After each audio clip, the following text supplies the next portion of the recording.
नमस्कार. आज आपण मटकीची मिसळ बनवणार आहोत. त्यासाठी आपल्याला टोमॅटो, मटकी, कांदा, आलं लसूण पेस्ट, ऑइल, कढीपत्ता, coriander, mix masala and salt हे इन्ग्रेडियंट घेणार आहोत.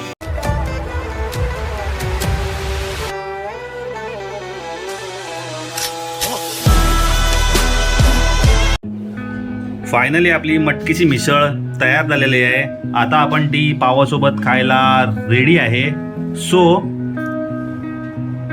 तुम्हाला जर ही रेसिपी आवडली असेल तर नक्की लाईक, शेअर आणि सबस्क्राईब करा आपल्या चॅनलला.